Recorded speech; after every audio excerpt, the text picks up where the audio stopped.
سڵاو ئەو کاتە باش دەست پێ دەکەینەوە بە دەرسەکانی فێربوونی زمانی فینلەندی. تکایە ئەگەر پێتان خۆشە بەردەوام بن لەسەری چاو لێ بکەن. ئەگەر دەرسەکان بەدڵتان بوویان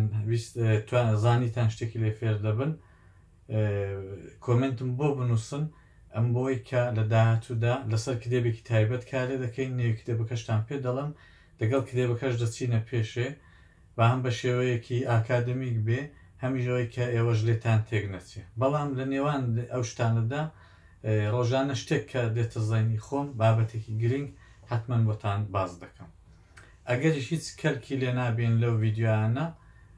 دەکرێت چاویان لێ نەکەن، ڕەنگە ئاستی زمانیەوە باشتر بێ لە ئاستی زمانی من، بۆیە دەکرێت بە کەسانی دیکە پێشنیار بکەن کەوانی زمانیان لە خوارێ. ئەوەندەتان پێ بڵام من مامۆستا نیم، بەڵام دڵنیاتان دەکەمەوە ئەگەر بتوانن بەقەد من فێر بن، ئەگەر بتوانن بەقەد من فێر بن لە هەموو شوێنێکی دەتوانن کارەکانی خۆتان ببەنە پێشێ. دەنا من لە ئاستی مامۆستایەکیدا نیم. ئەوڕۆ شتێکی کە زۆرم پێ گرنگ بوو ئەو بۆتان باز بکەم. کاتێک دەچنە فرۆژگایەکی دەپرسن ئەو کەوشانە بە چەندینە، جوتە کەوشێکی لێ پێتان جوان دەپرسن ئەو کەوشانە بە چەندینە، دوایە شتێکی دیکە لەوەیە بۆ وێنە شتێکی دیکە لەوێ دەتانەوێت ئەوی بپرسن. پێویست نییە بڵێن ئەو شتە بە چەندیە، ئەو شتە بە چەندی، ئەو شتە بە چەندی. جاری یەکەم کە دەڵێ ئەو کەوشە بە چەندی، بۆ جاری دووەم بۆ وێنە لێچکەیەکی ژنانە لەوێ هەڵاوەستراوە، ئیدی پێویست نییە بڵێ ئەو لێچکەیە بە چەند، دەڵێ ئەدی ئەوە بە چەندیە، ئەدی ئەوە بە چەندێ. بە فارسیەکەی دەڵێ ئینچەتۆر، مەسەڵەن دەڵێ ئین قیمەتش چەندێ، ئینچەتۆر، ئینچەتۆر، یعنی ئەدی ئەوە قیمەتی چەندە. ئەوە کەلیمەیەکی گرینگە، ئەو جوورە دەپرسین. بۆینەوە لە دەرسێکیدا دەڵێ میتە تەمە پووسێڕۆ ماکسا، دەڵێ مەسەڵەن 20 ئەوڕۆ، یعنی ئەو بڵوزە بە چەندێ 15 ئەوڕۆ. دوایە دەڵێ ئێنتە تەمە هۆی وی، ئێنتە تەمە هۆی وی، ئێنتە ئەو جوورە دەنووسرێ، ئێنتە، ئێنتە بە کوردی یعنی ئەدی، ئەدی. ئێنتە تەمە هۆی وی،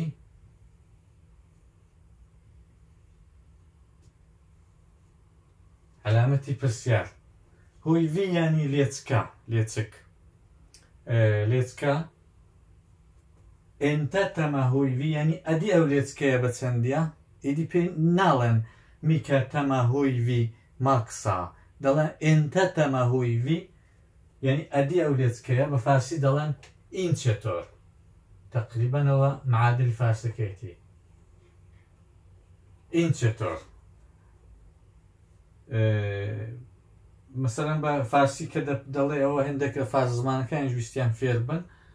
کوتیان ڤیددیۆی دانێ، من نەمتوانی جارێ بە فارسی دابنێم، بەڵام ئەگەر دەڵێ ئین قیمەتش چەندێ بعد میگی ئینچەتۆر، دیگە لازم نیست دووبارە بپرسی ئین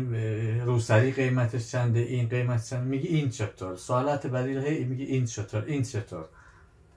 ئەوم زۆر پێگرنگ بوو بۆتان باس بکەم. لەو شتێک تێدەپەڕین لەو بابەتەی، هەموو ڕۆژێک کە بابەتێکی ئەوە هاتە پێشێ حتمما هەوڵ دەدەم لەگەڵتانی باس بکەم. بەڵام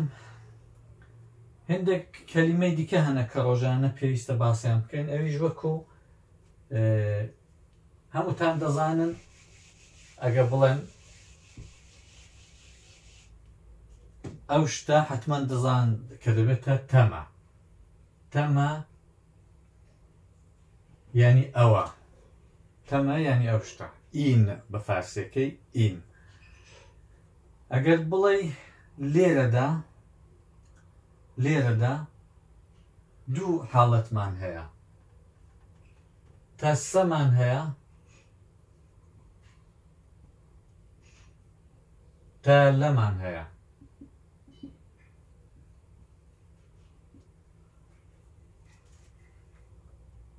ئەوانە هەموو لەو کەلیمەی دروست کراون لە تەمەی. تەسە و تەمە هەردووکیانی تقریبەن یەک معنانە، یعنی لێرەدا، بەڵام بە شوێن فەرق دەکا. ئەوە ڕاست بێم بۆ خۆشم زۆشتم بۆ دەرنەکەوتووە کاتێک دەڵێن تارلە چون جاری وایە شتەکەوێت دەچێت بۆ تاسەی بەکار بەڵام دەڵێن تارلە بەڵام بەگشتی ئەوم هاتوۆتە دەستی ئەگەر لە نێو شتێکی دابووی لە نێو شتێکی دابووی دەڵێن تاسەی بەکار دەبن یان لێرەدا بەڵام ئەگەر شتەکە سەر ئاوەڵا بوو سەقفی نەبوو بانی نەبوو سەری چۆل بوو ئەوانە زۆرتر دەڵێن تارلە مەسەلەن بۆ وێنە مەسەلەن ئەگەر دەڵێ ئەمن لە تۆڕەیمە تۆڕەی جێگایە کە نێو سنتەر و نێوەڕاستی شاری جێگایە کە سەریدا نەپۆشراوە مەسەلەن زۆرتر دەڵێن تا لە تۆڕیڵە جۆشم لێ بۆ دەڵێن تۆڕیسا بۆیە بۆم جوان بۆم لێک نەکراوەوە بەڵام ئەوەندەم بزانام ئەگە شتەکە داپۆشراو بێ و قەپات بێ و جێگایەک بێ تقریبەن دەنێ و شتێکی دابی دەڵێن تەسە مثلەن تەسە ئاوتۆسە یان دەنێ و ماشێنەدا بەڵام ئەگە جێگایکە سەر ئاوەڵا و ئاچق و بەرفراوان بێ دەڵێن تارلە بەڵام ئەنگۆ گرنگەوەیە فێر بن هەردووکیان بە معنای لێرەدا بەکاربێن دێرەدا فارسیەکەی دەر ئینجا یا ئینجا معنای ئینجایان هەیە ئەوە فێر بن بۆ خۆتان دوایە وردە وردە بە تێپەڕبوونی کات هەست پێ دەکەن کە لەکوێ تارلای بەکار دەبن لەکوێ تەستەی بەکار دەبن گرنگەوەی حاڵی بن تار لە کۆتۆنا یوادەڵە تەستە کۆتۆنا یعنی سەر لێ دەشێوێ ئەوەیە کە ڕەنگاوە قانونێکی تایبەت شێ هەبێ ئەمن نەیزانم بەڵام تێکەڵی دەڵێن ئەوەی دڵنیابن بەزەنگۆ هەر بزان کە تەسە تارلا ینی لێرەدا هەردوو یەکمانان هەیە بەڵام ئەتوێگە دەڵێ لە هۆوەی هۆوە ئەگەر بڵێ هۆشتا هۆ ماشێنە زۆرتر دەڵێ کەوا ئەوە ئین بوو ئەگەر بڵێ هۆشتا دەڵێ تووە ئان بە فارسەکەی یان ئەو شتە ئەو سارەیە ئەو خانوویە ئەو منداڵە تووە ینی لە هەوە یان لێت دوورە ئەلێرە نیە دوورە چەند مەترێک یان ساریوات چەند کیلۆمترێک ئەوە دوورە دەڵێ توای بەکار دەبێت کە دەڵێ لەوێدا لە جێیەکە دوورە ئاماژە بە جەیەکی دوور دەکەی لەوێدا دەڵێ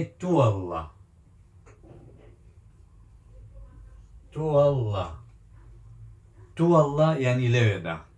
تووەڵڵە جاری واشە تووەڵڵای وەک کەلیمەیەکی دیکەش هەیە بە معناوی وەکوی بەکاردەبن بەڵام بۆ کە لێتێک نەچە جارێ من نەوی ناوە تووەڵڵا ینی لە هۆوەی دەڵێ ئۆتۆمبیلێک تەسادفی کردو پێکدادانێک ڕووی داوە لە هۆوەی دەڵێ تووەڵڵە ئۆن ئاوتۆ ئۆنێتۆموس تووەڵڵە ئۆن ئاوتۆ ئۆنێتۆموس یعنی لە هۆوەی تەسادفێکی و پێکدادانێکی ماشێنە ڕووی داوە و دەترێ بە کەسێکی بڵێ ئیدی ناڵێ تەما ئۆن ئاوتۆ ئۆنێتۆموس تەما ئۆن ئاوتۆ نازام ڕیکی ئەوانە ئەو جۆشتانە ئەوە دروستکەوێ دەڵێ تووەڵڵە ینی لەوێدا لە هۆوەی سارەیەک شکاوە یان یەکێکی خۆی پێداداوە وشەیەکی دیکەمان هەیە دەڵێ سێ ینی ئەو بە کوردەکەی ینی ئەو سێ زۆرتر بۆ شتێکی بەکار دەبەن کە ئینسان نەبێ سێ زۆرتر بۆ حیوانات و ئەشیای بەکار دەبەن بۆ ئینسان نەبێ بەڵام لە زمانی بازاڕیدا بۆ ئینسانیش بەکاری دەبەن وەلی محتەرەمانە نییە ینی جۆرێک داریوای بێڕێزیە جاریوا کەسکەمە بەسشی ئەو نییە وەلی ئەگەر دەتەوێت بە ڕێزەوە قسان بکەی بزانن ئەتۆ هەرمەتی ئینسان و حیوان و شتی جارەکەیەوە پێویستە ئەوەی بۆ ئینسانی بەکار نەبێت ڕەنگە جوانەکان لاوەکان فنلاندی ئەوەی بەکار زۆر بەکار دەبن بەڵام دروست نییە سێ ینی ئەو یان بە فارسیەوێتە ئان بەرای ئەشیا بەکاروەردەمیشێ سێ ئەگە بڵێ مەسەلەن جاری وا وەک تووەڵڵە یان لە هۆوەی دەڵێ لە فڵان لە جێگایەکی لە جێگایەک کە معلوم نییە کوێیە دەڵێ سیێلە یان جاری باشە معلومیشە دەڵێ لە هۆی باسی شوێنێکی دوور دەکەی تقریبان نزیکە لە تووەڵی وەلی جاری وە بۆ هەندێک شوێنش بەکار دەبێت کە نەیدیوە کابرا مەسەلەن دەڵێ باسی ڕووداوێکی دەکەی دەڵێ تەسادف و شتەکە ڕوویدا بوو جارێکی چوین مەسەلەن لە وڵاتێکی دی لە سوید تەسادفێک ڕوویدا بووە بووە دوا دەڵێ سیێلە مەسەلەن شتێکی دی دەڵێ لەوێ مەسەلەن دەو کاتیدا ڕەفیقێکشم هات دەڵێ لەوێدا سیێلەش یعنی کەوا سیێلەش هەر وەکو تووەڵایە یعنی لەوێدا یان لە هۆوەی سیێلە ئەوانە زۆر گرنگ بوو بزانین شتی دیکەشمان هەیە بەڵام جارێ ئەوە بەسە بۆی کە کەسێک بتوانێت ئەوانە فێر بێ بەڵام ئەوڕە بیستم هەندێک شتی دیش باز بکەم ئەو کتێبێکی تایبەتم لە بەردەستیدایە ئەگەر بزانم کۆمنت و شتم بۆ بێ کۆمنتم بۆ بێ و کە خەڵک باشی چاو لێ دەکا هەوڵ بدەم ناوی کتێبەکەش و پێ بڵم بۆی کە لەگەڵ کتێبەکەی من بچنە پێش هەفتەی جارێک توانیم دو هەفتە جارێک توانیم بابەتێک پێ دەڵم ئەوڕۆ هەندێک کەلیمان کە دژی یەکم پێتان دەڵم هەندێک سفەتن وەک بۆ نمونە هیڤا ینی باش هیڤا ینی باش ئەگەر بن هەیە بڵێن خراپ دەڵێن هوانۆ کەلەماتی متەزاد سفەتای متەزاد ئەوە دژی یەکن هیڤا ینی باش هوانۆ یعنی خراپ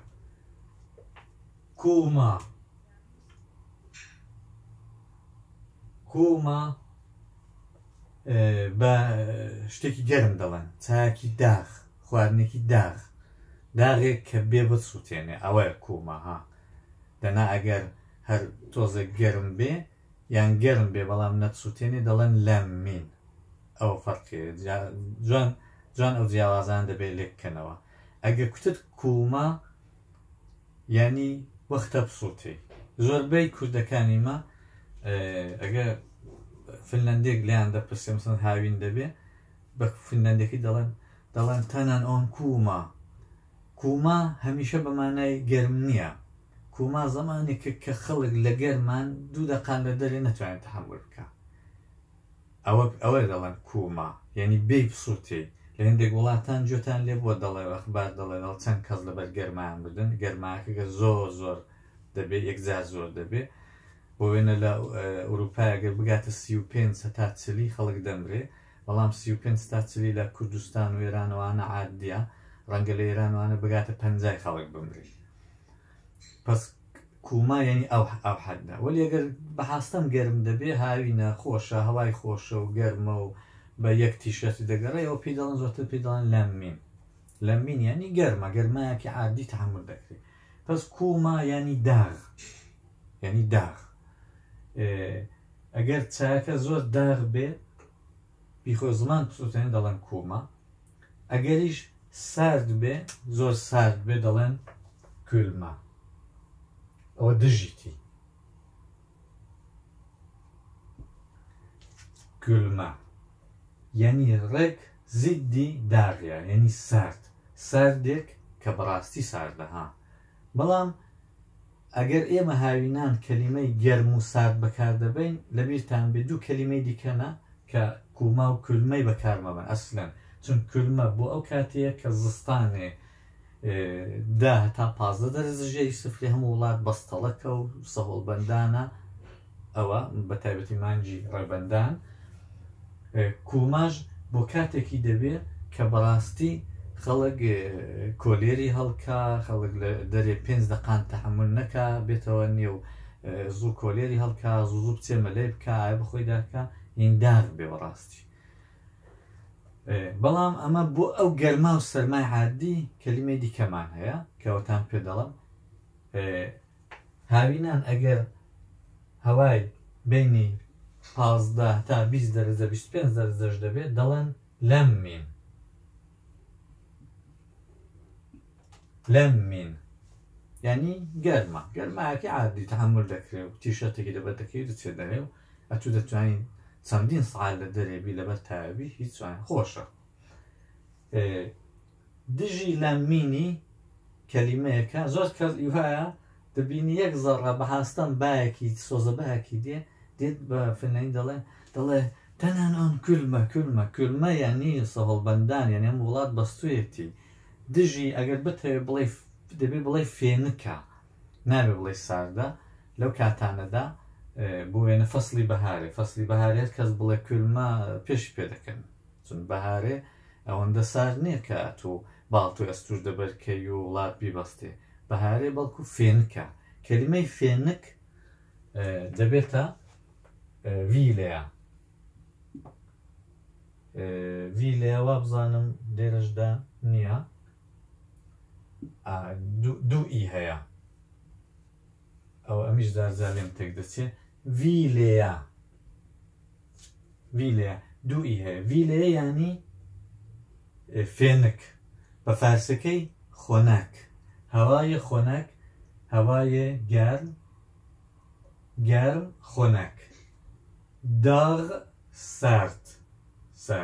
داغ سارد یا خێری سارد کولمە دەگەڵ ڤیلەیەی فەرقەیە تکایە ئەوەتان لەبیر بێ ئەوڕۆ بتوان ئەو دوو کەلیمانە بتوان لەبیرتان بێ دڵنیابن دەرسێکی زۆر باش فێر بوون چون بۆی هەیە کەسێک 20 ساڵ بێ لە فنلاندێ بێ جیاوازی ئەوانە لێک نەکاتەوە پێشیان نەکرد بێت کێشەکەەوەی مامۆستای فینلەندی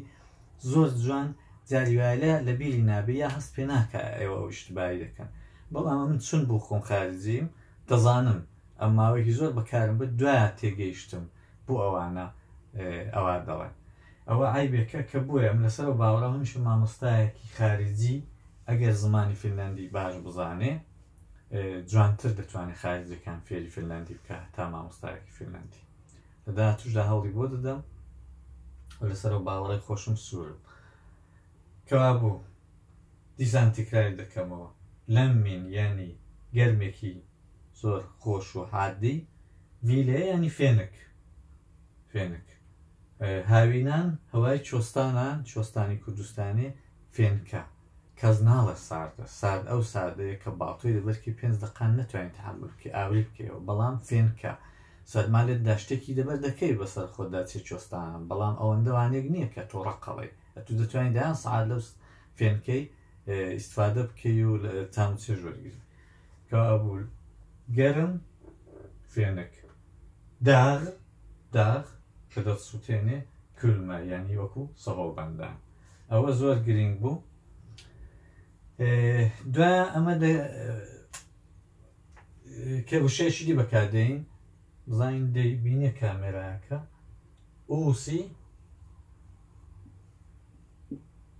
ئوسی بەڵێ دیارە ئوسی ینی ئەوە چاو دەکەم بە ڤیددیۆەکەشم دوور درێژ نەبێ خەڵک و ئێستا وەختی نەماوە خەڵکە گلانیە دەڵە زۆر کورد بێ بەڵام حازر نین بۆ فێربوونی زمانش وەختدا بنێن ناتوانم لەوەی کورتتریان کەمەوە بەداخەوە چۆن هەر تەبیعەتی من وایە سروشتی من وایە من زۆری دەڵێن و ئەو زۆر کوتنە بۆ من لە جێی خۆیدا بە قازان دیشە چون زۆر لەسەر شتی دەڕۆم و شتەکەی تا جوان تاویلی کابرای دەدەم ئوسی یعنی نوێ تازە ئوسی بە فارسیەکە یعنی کەش تازێ نۆ کوردیش نوێ تازە شتێکی تازە دەکرێت دژی ئوسی یعنی کۆن هەمان دەبێتە ڤانها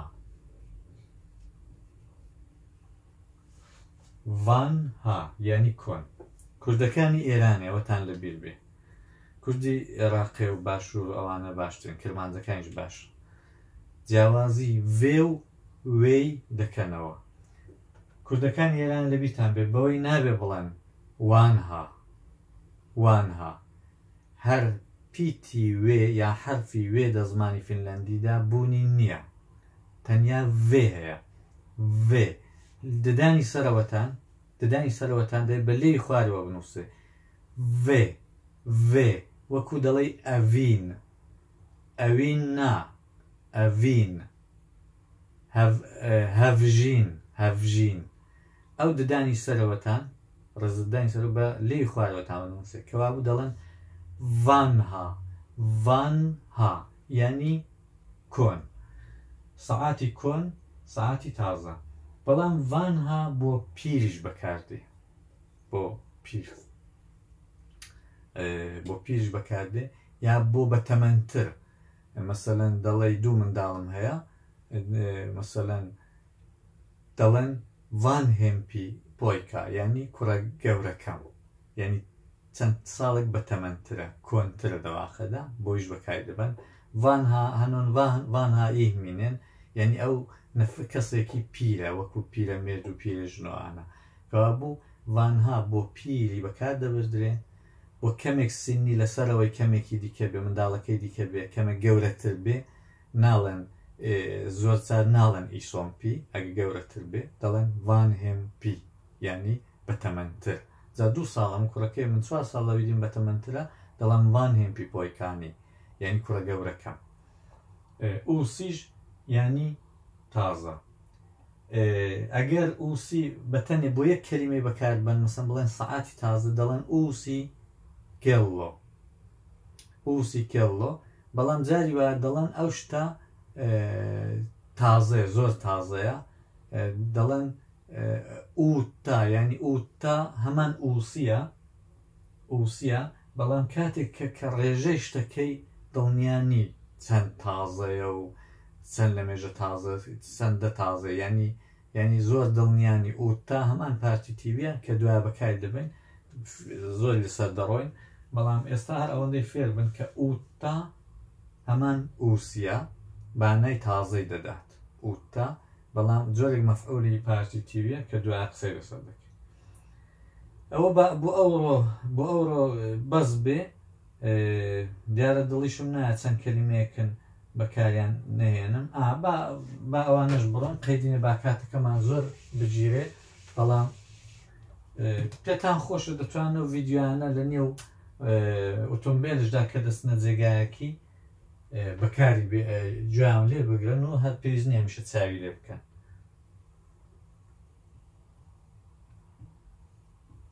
یا دەستنە پیاسەکردنێ گوشەکەی دەجۆتان نێن جۆلۆ ڤیدیۆی بگرن ئەگەر نەشبینن ئەمن چ دەڵێم و چ دەنووسم بەس گوێتان لێ بگرن شتەکە ئاشنا دەبێ کە ئەو شتەی دەڵێم لە خۆوە ناڵم حتا گوێ بگرن زۆرتر ئاشنا دەبێ بۆی هەیە ڕۆژی خۆی ئەگەر زۆر گوێ بدەیە ڤیدیۆی هیچی نەبینی ڕۆژی خۆی یەک زار چاوت بە کەلیمەکەی دەکەوێتی تازە لە مێشکرد ناتدەرێت چونچی ئەوەندە گوێ لێ بووە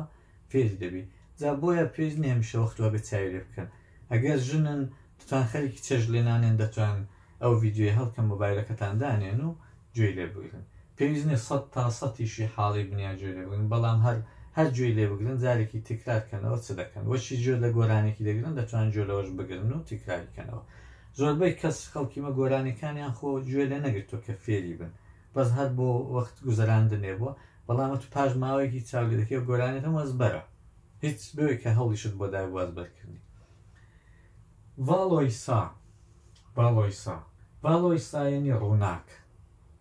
ڤالۆیسا یعنی ڕووناک مەبەست کاتێکە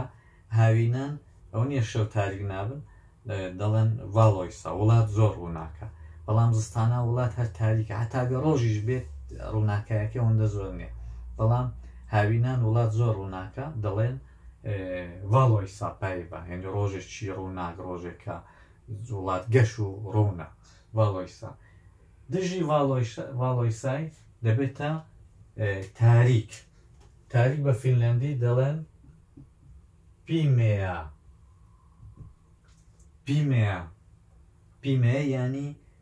ینی تاریک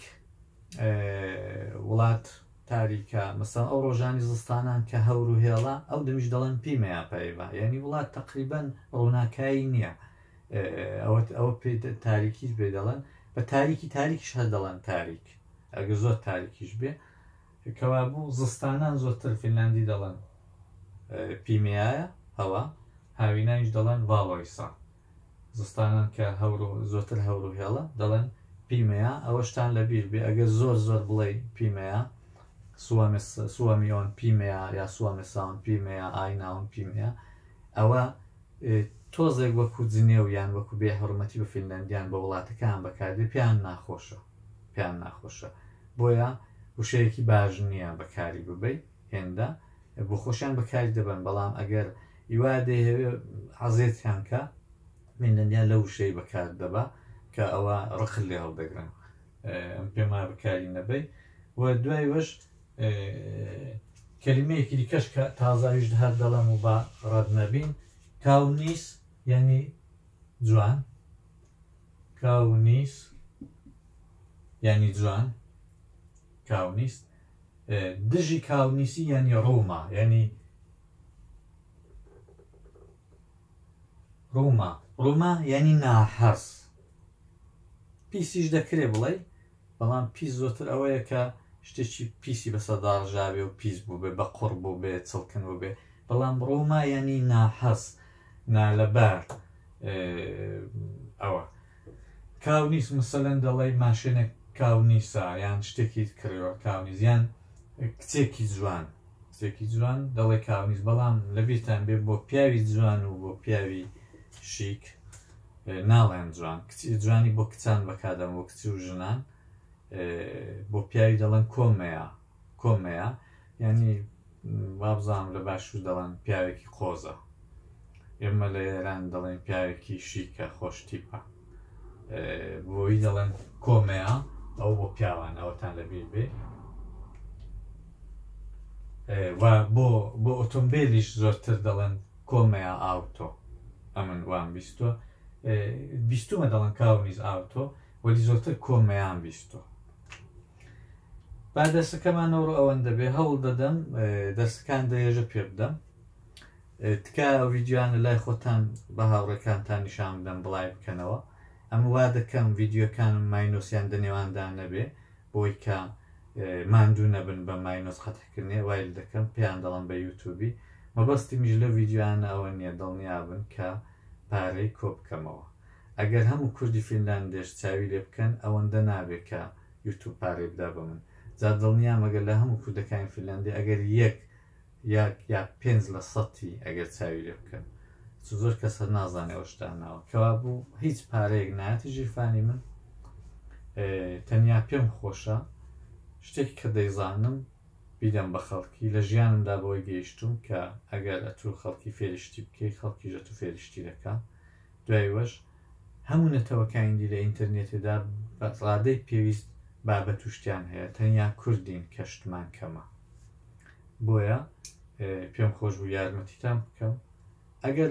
لە ئاستی مندا فێر بن دڵنیا بن سەرکەوتوو دەبن هەموو مشکلێک بۆ خۆتان هەل دەکەن بەس نابنە مامۆستا بەڵام هەچی پێتان خۆش بۆ خۆتان هەل دەکەن ڕۆژێکی خۆش و هەبێ و هیوادارین دەگوت دەڵێن ڤاڵۆی ساپەیڤا یعنی ڕۆژێکی خۆشتان بۆ ئارەزوو دەکەم ڕۆژێکی زۆر ڕووناک و خۆش کە ڕۆ یەکشەممەیە ڕۆژی خۆشە کاتێکی خۆش چاوە